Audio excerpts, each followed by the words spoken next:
Hello. तो sir जी सत साहिब जी। कैसे हो? बस जी बढ़िया, दया मालिक की।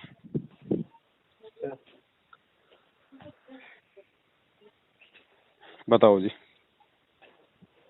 भगत जी वो एक मेरे समस्या आई, वो समाधान करना। बताओ।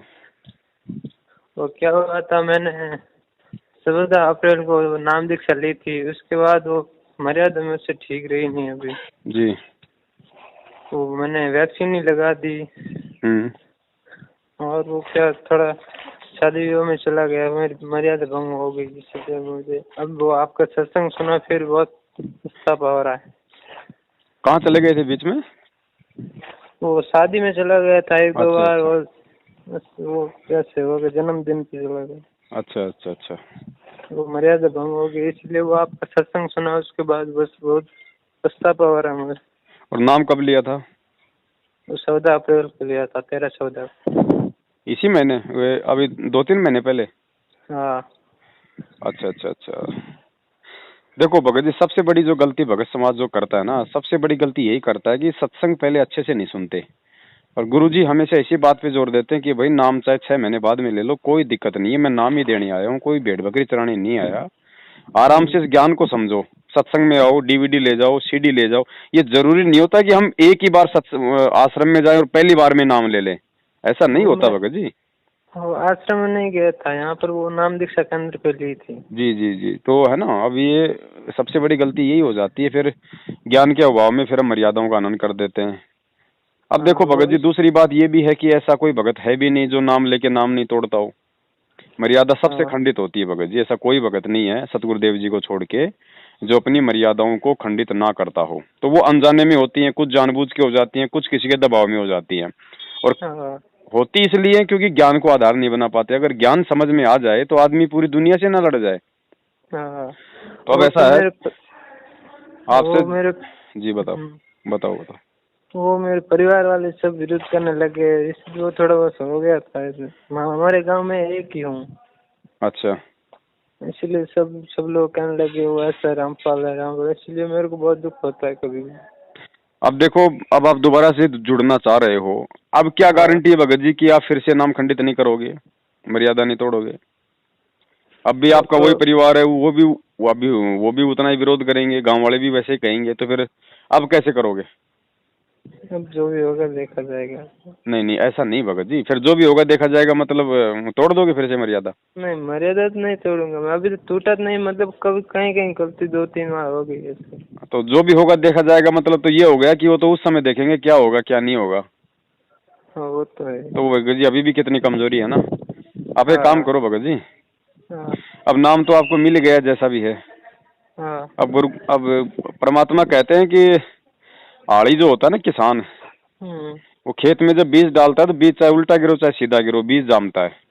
हम्म तो ऐसे ही परमात्मा का नाम है भगत जी, इसको मर्यादा में रह के जाप करोगे तो भी अपना काम करेगा, ना मर्यादा में रह के जाप करोगे तो भी अपना काम करेगा। अंतर इतना है कि मर्यादा में रहोगे तो ये मोक्ष में काउंट होगा, ठीक हाँ। है, और मर्यादा में नहीं रहोगे हम्म तो भाई यहाँ के जो भी सुख हैं जैसा भी है भगत जी वो आपको मिलते रहेंगे, लेकिन साथ में मर्यादा टूट जाने से दुर्बुद्धि भी आएगी। हाँ दुर्बुद्धि से फिर आप कोई दिन ऐसा काम कर बैठोगे, फिर या तो आपको जेल जाना पड़ेगा या फिर जीवन से हाथ धोना पड़ेगा। हाँ। समझ गए? तो हम्म फिलहाल आप जी ऐसा करो, जो भी गलती आपने करी है अपने घर पे गुरुदेव का दोबारा से दरबार लगाओ उसी प्रकार से, और मालिक अंतर्यामी है, घर से ही परमात्मा को दंडवत प्रणाम कर लो, समय याचना कर लो। अब जैसे हम्म आपके अंदर के भाव होंगे ना, आप क्या सोच के दोबारा से भक्ति शुरू कर रहे हो, आप कितना संघर्ष कर पाओगे नहीं कर पाओगे, ये सारी बातें परमात्मा से छुपी हुई नहीं है। तो उसी अनुसार परमात्मा आपको राहत देना शुरू करेगा, उस अगर वे उचित समझेंगे तो, हम्म। क्योंकि उससे कुछ भी छुपा हुआ नहीं है। अब मैं तो आपसे बात कर रहा हूँ, मुझे तो नहीं पता, लेकिन परमात्मा हाँ। को पता है कि दोबारा ये कब नाम तोड़ेगा, ये कब मर्यादा खंडित करेगा, मेरे शरण में रहेगा या नहीं रहेगा। हम्म। तो वो परमात्मा उसी हिसाब से फिर उस भगत को लाभ देता है। पर मेरे वो घर पे कोई दरबार नहीं है, बस मैं तो फोन पे देखता देखता तो वो दरबार लगाओ नाम घर लिया। पे, दिक्कत क्या है भगत जी? अपना जो भी बस आपका एक कमरा है, कोई भी एक साइड ऐसी हो, वहाँ गुरु जी की फोटो लगा लो, और दरबार लगाने का मतलब ये थोड़ी कि वहाँ पे कोई बहुत ज्यादा कोई वो साजो साज करना है। वो तो आज मेरे घर पे मैं दरबार लगाया था, मेरे पिताजी ने वो तस्वीर छीन ली मेरे पास। तो बताओ फिर आप कैसे भक्ति करोगे? जब आप इतना ही विरोध नहीं कर पा रहे, इतना संघर्ष नहीं कर पा रहे हो, तो फिर कैसे भक्ति करोगे? है भाई। हम्म। अब आप किसी स्कूल में जाओ और आपको वहाँ तो मेरे को जो है किताबें वगैरह खोस लेते हैं बच्चे, तो बताओ फिर कैसे आप वो पढ़ाई कर पाओगे जब आप इतना ही हिम्मत नहीं करोगे तो? भगत जी आप सत्संग सुनो, अभी सबसे बड़ा उपचार आपके लिए यही है बड़े भाई। जब तक गुरु जी नहीं आ जाते हैं ना, तब तक आप जी सत्संग सुनो भगत जी, और कोशिश करो मर्यादा पूरी निभाने की, संघर्ष करने की। बाकी जो नाम मिला हुआ है आप उसका जाप भी करते रहो। अगर मर्यादा अपनी ठीक कर लोगे तो परमात्मा का तो ऑटोमेटिक सिस्टम है भगत जी। अगर गाड़ी अगर अगर पटरी पे आ जाएगी तो हवा की तरह दौड़ेगी, और गाड़ी अगर पटरी से नीचे रहेगी तो वो कैसी क्या चलेगी वो आपको पता है। हाँ। तो आप सत्संग सुनो भगत जी, अभी ज्ञान की बहुत ज्यादा वो कमी है, और जब तक भगत जी हम ज्ञान पे दृढ़ नहीं होंगे ना, भक्ति पे दृढ़ नहीं हो सकते भाई, चाहे कितनी कोशिश कर लें। तो यही उपचार है भगत जी, और कोई उपचार नहीं है फिलहाल। जो आपके अंदर जो कमियां हैं, जो आपको लगती हैं कि आप जी किस कारण से संघर्ष नहीं कर पा रहे हो, इतनी हिम्मत नहीं कर पा रहे हो, ये ज्ञान और भगवान मिलने के बाद भी उन कमियों पे ज्यादा फोकस करो, और गुरुदेव को दंडोत करके प्रणाम करके मालिक से हिम्मत मांगते हुए भगत जी आगे बढ़ो। वरना आप फिर से शुद्ध कर लोगे, और वैसे भी कोई शुद्धिकरण का कोई ऑप्शन तो है नहीं। अब आप कहाँ से नाम शुद्ध करवाओगे? आपको ये भी मालूम पड़ गया होगा अब तक तो कि ये नामदान केंद्र ही फर्जी है, गुरु जी का कोई नाम देने का आदेश ही नहीं है, तो शुद्ध कौन करवाएगा भाई? मैंने तो आपका दो सत्संग सुना था। एक वो अभी वो अवतार दिवस मनाया था ना, वो उस दिन, और एक कभी देखा, दो तीन बार देखा। चलो कोई बात नहीं, मेरी तो आपसे यही प्रार्थना है भगत जी, फिलहाल आप गुरु जी के सत्संगों को आधार बनाओ और मर्यादा निभाने की कोशिश करो। जिस दिन आपको लगे कि अब मैं तैयार हो गया, अब मैं संघर्ष कर सकता हूँ, उस दिन आप जी गुरु जी को दंडवत प्रणाम करके और परमात्मा से संकल्प कर लेना कि परमात्मा आज से पहले जो भी गलती हुई सो हुई मालिक, आज के बाद ये आपका दास कोई गलती नहीं करेगा, संघर्ष करेगा। और फिर वही बात है भगत जी, अंतर्यामी है भगवान। वो सार नाम कब लेना पड़ा? सतनाम भगत जी प्रथम नाम तो आपसे उठाए नहीं जा रहा, सार नाम का क्या करोगे? सतनाम बोले तो वो होता है साथ रहते मालिक। अब वो तो बहुत दूर की बात है भगत जी, उनके बारे में तो सोचना भी फिलहाल मतलब समय की बर्बादी है। अभी आप देख लो ना, आपसे प्रथम नाम ही नहीं निभाया जा रहा, आप सार नाम की बात कर रहे हो। कोई देखा देखी का काम थोड़ी है भगत जी। वही बात है, वो गिलोल चलानी तो आती नहीं, बोल रहा भाई AK-47 कहाँ मिलेगी? वो हाथ लग गई तो फिर मारोगे बहुत सारों को, तुम भी मरोगे जैसे मैनेजमेंट वाले मार रहे हैं लोगों को, गाड़ियां निकाल के लट्ठों से उल्टे कुकर्म करके। यानी सारनाम लेने के बाद गलती करने का मतलब है खुद की मौत। गुरुजी ने स्पष्ट कह रखा है, सारनाम मिलने के बाद अगर मर्यादा तोड़ दी, सदा सदा के लिए परमात्मा उसे रिजेक्ट कर देता है, तो खुद की मौत हो गई ना। तो आपके बड़े भाई मरे पड़े हैं सारे के सारे मैनेजमेंट वाले, खुद ही अपनी कनपट्टी में गोलियां मार रखी है सबने सारनाम लेके। तो हम तो उस आधार से कह रहे हैं भगत जी, क्यों अपनी आफत अपनी जेब में डाल रहे हो? पहले प्रथम नाम को ढंग से निभा लो भगत जी, पहले इसकी भक्ति कर लो। वो जितना भी समय होगा चलेगा, क्या डेट भी लेंगे सतनाम तो भी चलेगा। क्या हो गया?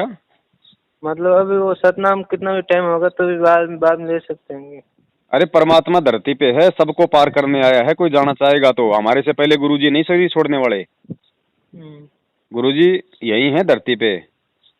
अगर पार होने की इच्छा होगी तो पार करके ही जाएगा, भले परमात्मा को 1000 साल रहना पड़े शरीर में।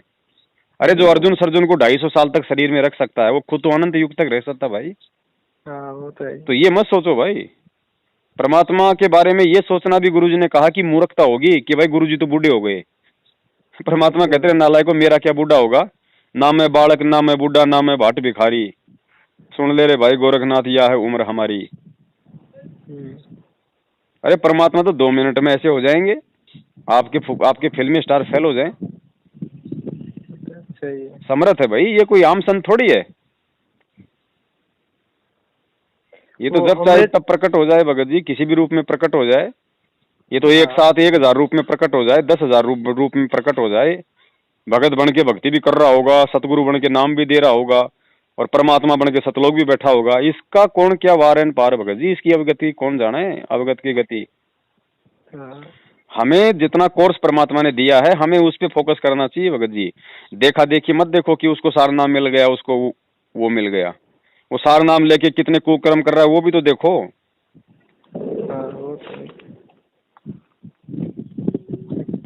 है ना। बच्चा, छोटा बच्चा होता है ना, उसको भगत जी जब वो जिद कर लेता है ना, बाप की बंदूक देख के, बाप जैसे आर्मी से रिटायरमेंट आया है, अब ये फौजी क्या करते हैं, उधर से एक बंदूक ले आते हैं लाइसेंस वाली, उसको अपनी दीवार पे टांगते हैं लोगों को दिखाने के लिए, ताकि गांव में हमारा रुतबा बने। अब उसका पोता क्या करेगा, ताऊ ताऊ दे दे ना ताऊ, ताऊ वो बंदूक दे ताऊ। अब ताऊ को पता है ये बालक है, इसको बंदूक थोड़ी दे दूंगा। अब वो क्या करता है, फिर उसको मार्केट से कोई 20-30 रुपए की लाके देता है। अब वो बच्चा उससे राजी हो जाता है, हैं, और जैसे ताऊ उसको देता है बंदूक 20-30 रुपए वाली, सबसे पहले आपने देखा होगा वो अपने बाप या दादा की तरफ ही सबसे पहले मुंह करके उसका बटन दबाता है। तो है ना। तो गुरुजी भगत जी, अगर गुरुजी ने असली सारनामा अभी तक अगर किसी को दे दिया होता ना, तो नालायक ये खुद भी मरते, ये सारा काम ही उल्टा कर देते। जब ये नकली बंदूक लेके ये अपने आप में इतने इतने अहंकारी हो गए हैं, बात बात पे लोगों को शराब दे रहे हैं, गालियां दे रहे हैं, माँ बहन का वो करते हैं, तो सोचो इनको अगर असली सारनाम गुरुजी ने आज तक दे दिया होता किसी को, तो ये तो ऐसे के तैसे कर देते पूरी मतलब जो हमल की ब्रह्मांड की। उसमें तो इतनी पावर है, सारनाम के बाद तो इतनी शब्द शक्ति आ जाती है जीव में, धरती पलट के रख सकता है भगत।